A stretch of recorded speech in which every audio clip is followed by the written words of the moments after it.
Hello, magical people of the internet. I am Jen, and welcome to I Never Thought I Would, where we talk about doing things we never thought we would do and the fabulous places that they can lead us. As always, I have an incredible guest today. He is an author, he is a speaker, and he is also a book nerd. Mark Leslie. Hi, Mark. Hey, Jen, great to be here. Thanks for having me. Yeah, thanks for joining me today. So, you write horror, thriller, urban fantasy. So, you have a crazy imagination. Always looking for the weird things, right? Yes. So, I'm sure you've done, maybe one or two things you never thought you would do. Yeah, it's funny. Which one to pick? Here, I'll pick one. I never thought that I would have to fly from New York back to Toronto to give Margaret Atwood a Lifetime Achievement Award, and just to fly back because I was also launching Kobo Writing Life self-publishing platform at Book Expo America in New York. So I had to be in kind of two places at once. But the honor of getting to, so I was on a plane writing the speech of what I was going to say, awarding that to Margaret Atwood. So paid for Wi-Fi so I could look up and do some research. Saw a tweet she had mentioned and ended up joking about. It was a tweet about being they should have a bobblehead Margaret Atwood doll, and she was very active on Twitter. So she responded.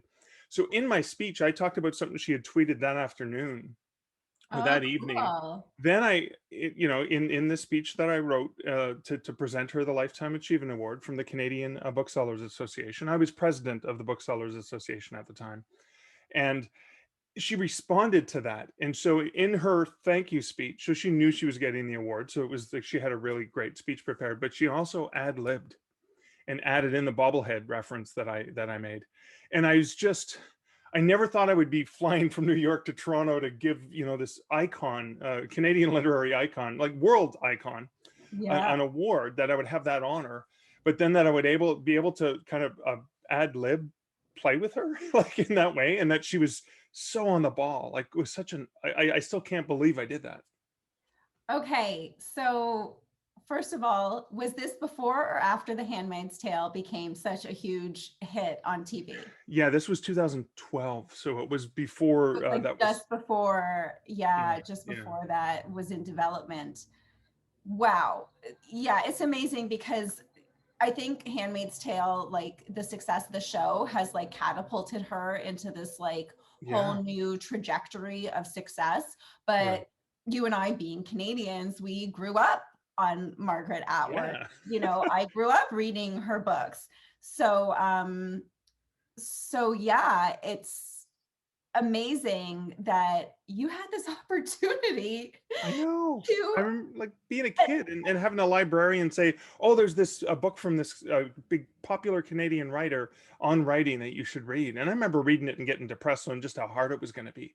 And that yeah. was like from Margaret Atwood. And I never ever dreamed that I would be standing on stage with her, handing her this award, shaking her hand, and just feeling like this really fun connection.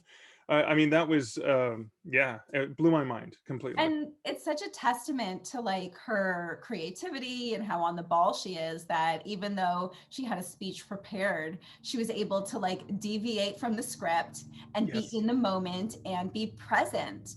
Yeah. Like I've done some stand-up comedy in my life. I haven't done it in quite a while because of the pandemic, Yeah. but I know that when I first started out, that was the most terrifying thing of deviating from what you've prepared to be Right. in the moment with the audience and to react to the audience because it's kind of terrifying. But that's what like the best speakers, you're a speaker, the best comedians, the best presenters are actually in the room present with what's going on and Yeah. reacting to it. Yeah, I mean, you play off the crowd, right? You feed off of their energy, you understand and you adapt depending on that. And yes, she's a brilliant writer. Like, but she also is with it right there on stage in the moment too. And she, like, my respect for her just catapulted even higher, which I didn't think was possible. Wow. Okay, so now I'm going to ask you because you said you got the honor of presenting her with this award because you were the president of the Canadian Booksellers Association. Yeah. So can you tell us a little bit about the Canadian Booksellers Association and your position as the president, what that entailed? Yeah, so it was volunteer. So I was working at a campus bookstore, McMaster University bookstore, which was independently run, and so it was founded from independent booksellers.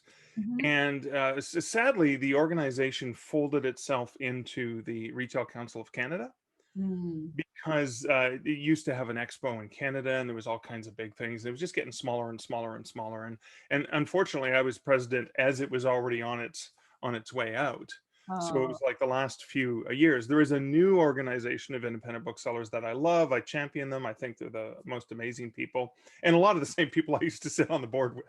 Uh, Now I've left the independent bookseller scene, but it was a case where I became a campus representative for the board because I was working in a bookstore that had a huge trade section. It wasn't just academic books, but they actually had books normal people would want, not just scholars and stuff like that. And yeah, the director of the bookstore said, well, why don't we get involved in, we're a member of the association, we pay our dues, why don't we get involved and see if we can do some cool stuff? And it was only after being involved a couple years that I got nominated, and it was like I never wanted to be president. It just happened, and it was really an amazing experience. I mean, I'm on the national Canadian television program, arguing with lawyers from Amazon when they were trying to come in and create a warehouse in Canada, because obviously the independent booksellers didn't want them to take over more of their business. And yeah. so there was a lot of things like flying into Ottawa to go and meet with representatives, and knowing it was just us with very little money, the Bookseller Association, against a room full of like 20 really high paid corporate lawyers from Seattle from Amazon. Yeah. There was a lot of really interesting things that I got to do as president. So Margaret Atwood Lifetime Achievement Award, handing awards to people like Michael Ondaatje, again, growing up reading his novels. And then again, the year after, Lifetime Achievement Award, I got to hand to Alice Munro. Again, another icon of Canadian literary, history, and even my very first short story that I received an honorable mention for, the very first horror story, ironically, one of my favorite lines that I wrote was inspired by something I read in one of Alice Munro's The Lives of Girls and Women.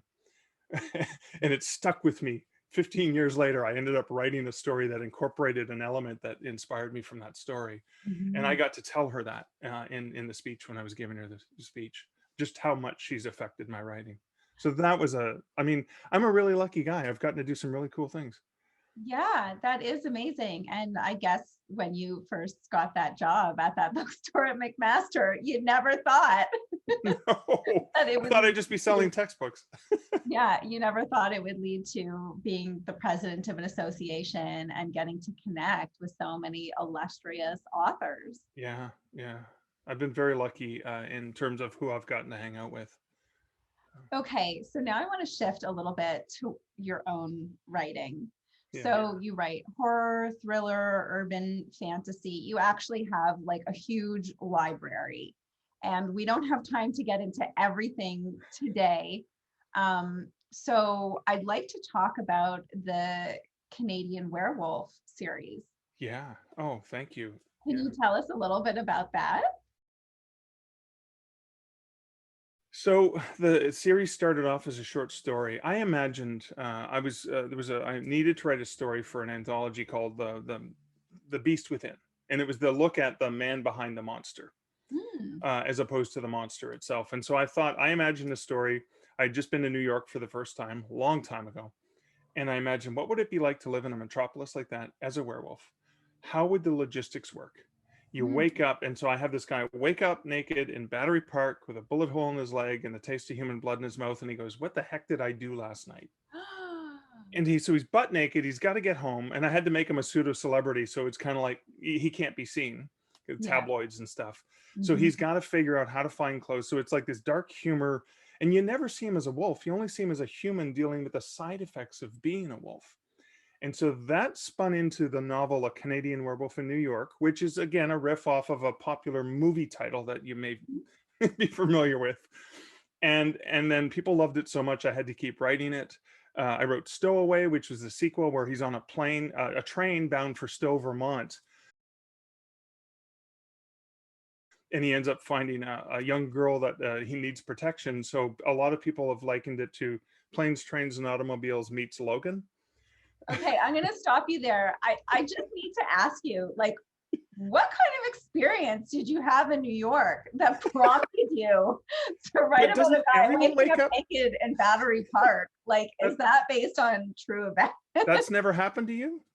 Well, you know, I've had a lot of experiences in New York that were unexpected, but I've never woken up naked in a park. I've woken up in Central Park in the middle of the afternoon after having a nap after a picnic, but that's different. There was no bullet hole. I had all my clothes. But yeah, no, it was just I'd been walking through Battery Park, and it was like 2002, 2003, and I Mhm. just imagined what it might be like to wake up and see the Statue of Liberty through the fog, and you wake up and go, "Oh my God, how did I get here?" I have him living at the Algonquin Hotel in Midtown, which is a Mhm. literary icon. I love that hotel. Yeah. And yeah, and so the latest novel is Fear and Longing in Los Angeles. Again, a riff on a popular title, where he goes to LA to work on the. He's a writer. He's working on the set of a Hollywood production and trying to get away from a failed relationship where he's been dumped, and his heart's broken, so he needs to go to LA. Okay, so And is it the yeah, same protagonist that's the werewolf in the yeah. entire series? Yeah, that's poor Michael. So he's an alpha wolf, but a beta human. He's a Canadian, so he's a pushover. He wants to please people, and he has enhanced powers as a human. So he uses this enhanced smell and strength and hearing. He uses it like a superhero to help other people because he can't help. So even on that first adventure, which takes place in a single day, Mhm. he's got to get to a meeting with his agent in the morning. So there's a deadline to find some clothes. So he's trying to find clothes, trying to get there, but he can't help but stop and help people along the way. Naked. And it ends. I mean, he's going to be on Letterman. He's meeting with his agent, who surprises him with, "By the way, there was a cancellation. You're going to be on Letterman tonight." And if you're familiar with that, the show was filmed back, because it's set a few years back. It Mhm. was filmed about 3 or 4 in the afternoon Yep. before sunfall. So he's not going to be a wolf yet. Yes. But I actually included there's a fight to the death that happens backstage at the David Letterman show with another werewolf. So Wow. yeah, it was a really fun novel, and then people just wanted more and more. So I just kept thinking, well, what strange situation can I put Michael in now? Well, yeah, you know, I find that to be so fascinating to like blend genres, right? Because everybody's intrigued by the whole celebrity thing and the entertainment business. That's something that even people who have nothing to do with the creative arts business, we all enjoy it. We Yeah, all enjoy watching shows, reading books, watching movies. So it's something that we have a connection with. It's not like engineering, where if you're not in the business, you know nothing about it and it might not be that interesting. yeah. So I find it so fascinating that you like found a way to like blend the werewolf genre with the entertainment world. That just sounds so much fun. It was a lot of fun. Having him go into Hollywood and work on a set was really cool because of people that I know that are set carpenters and stuff like that. Alicia Witt, are you familiar with the actress and the musician? No, I'm not. So she's been in every Hallmark Christmas special for the last several years. She's been on so many different TV shows, but she's an independent musician. Hmm. And she allowed me to write her. I actually got permission from her to write her and include her songs, because I have Michael go to the Hotel Cafe in LA where she used to play when she lived there. Yep, I've been And there several times. so there's a scene where he's there, and because she writes a lot of her songs are like Phil Collins sort of breakup sad songs, and they're really lovely. She's one of my favorite musicians, but she actually gave me permission to use her and use her lyrics, which, because she owns the rights, they're not with a label, and you know what it would cost to get the Oh, rights. to get licensing, it's ridiculous. And in the audiobook version, she allowed me to use her music. So as Michael's listening to the lyrics of the song in the book, you see some of the lyrics, and it has an impact on how he gets over this relationship. And it's really, and then she interacts with him and talks to him. So I did send it to her to get her approval. She did allow me to use the audio in the audiobook. And when she emailed me back, she said, "Oh my God, I could see myself saying exactly that. This was perfect." And I'd seen her play live before, right? Mm. So, and so I had a feel for how she interacts with the audience. I Mhm. know she has one glass of water and one glass of bourbon, right? I To have to stop you for a second there. How yeah, lovely is that when artists are gracious enough yeah. to share their pieces to help other artists? Like, it was just, I mean, I'm honored. Well, I mean, she's also done so many other things. She helped me propose to my girlfriend a few years ago. So, she's done some really cool things. But Yeah. what a down to earth, what a lovely, what a supportive, amazing person. And so again, it's nothing more than a blatant advertisement for everyone should go and buy all of her music. We'll have the links below. Yes. Excellent. So, okay. So you have this werewolf series, you have a new book, and you also have a podcast. Yeah. Can you I tell have us a little bit about that? Yes, Stark Reflections on Writing and Publishing is my attempt to take my, 30 years of experience working in the book industry and help authors understand the business of writing and publishing, whether Mm. it's self-publishing, whether it's traditional publishing. And I found that there was nothing that did both properly. There's like Yeah. the really indie self-published focused ones that know nothing about trad pub, and trad pub doesn't have a clue what's going on the indie side. And Mhm. I've been down the middle of understanding the benefits, the pros and cons of each. And so I released the podcast weekly. I'm at episode 190 now, just to try to Wow. share my insights and the things I'm continuing to learn about the industry. Oh, that's amazing. That is so helpful because it's true. It is, on the one hand, it's amazing that there are so many opportunities out there in terms of self-publishing if you want to do it yourself.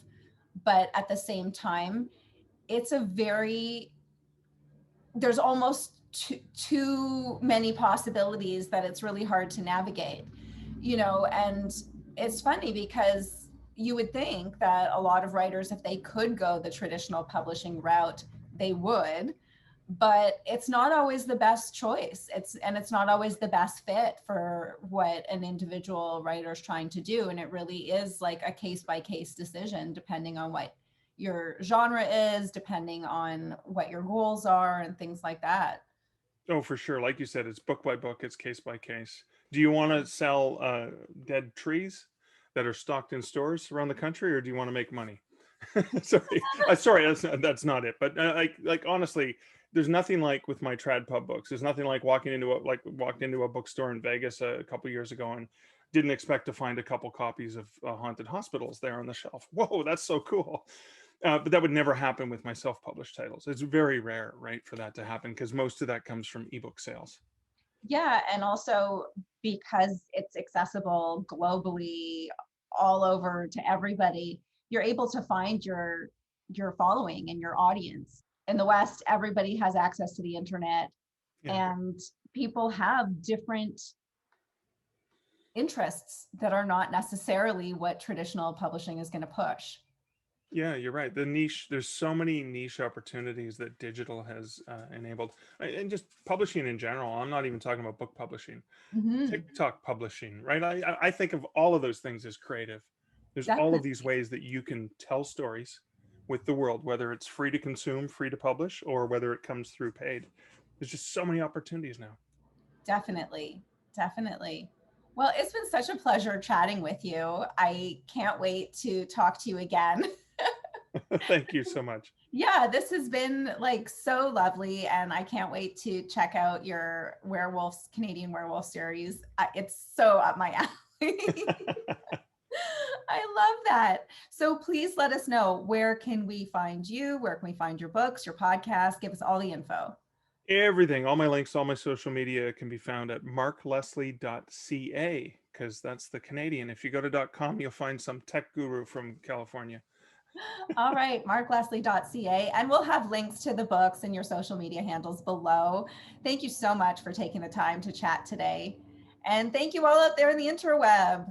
I hope you enjoyed this episode, and I'd like to challenge you to do something you never thought you would do. Let us know what it is in the comments and where it leads you. Don't forget to like and subscribe, and have a beautiful day.